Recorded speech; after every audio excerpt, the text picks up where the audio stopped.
Have you ever wondered why some snow is the best to make snowballs with, while other times we get snow and it's sort of powdery?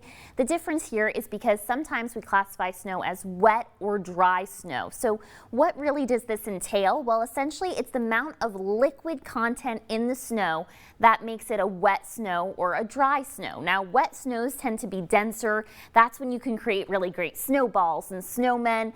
But unfortunately, it's also really difficult to shovel. Now, dry snow is more powdery and dusty, and that snow really tends to blow in the wind very easily. One of the things that impacts this is the temperature reading aloft when it snows. So temperature plays a key factor in whether or not you're going to see a wet or a dry snow. If that temperature aloft is just a little bit greater than 32 degrees Fahrenheit, the snow essentially has to melt a little bit, and that causes this to be more of a wet snow. We get a greater amount of liquid in that snow.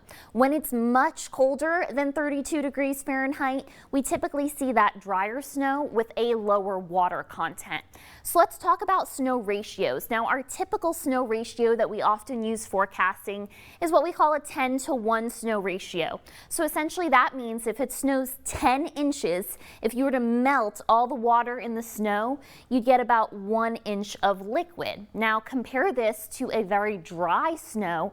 This happens when we have a 20-to-1 snow ratio. So it snows 10 inches, but because the ratio is 20-to-1, we only squeeze out about a half an inch of liquid water. Now, an extremely wet snow, an example of that snow ratio would be about 8-to-1. We of course forecast for different kinds of snows here in East Tennessee, but those dry snows, that's when it's really powdery.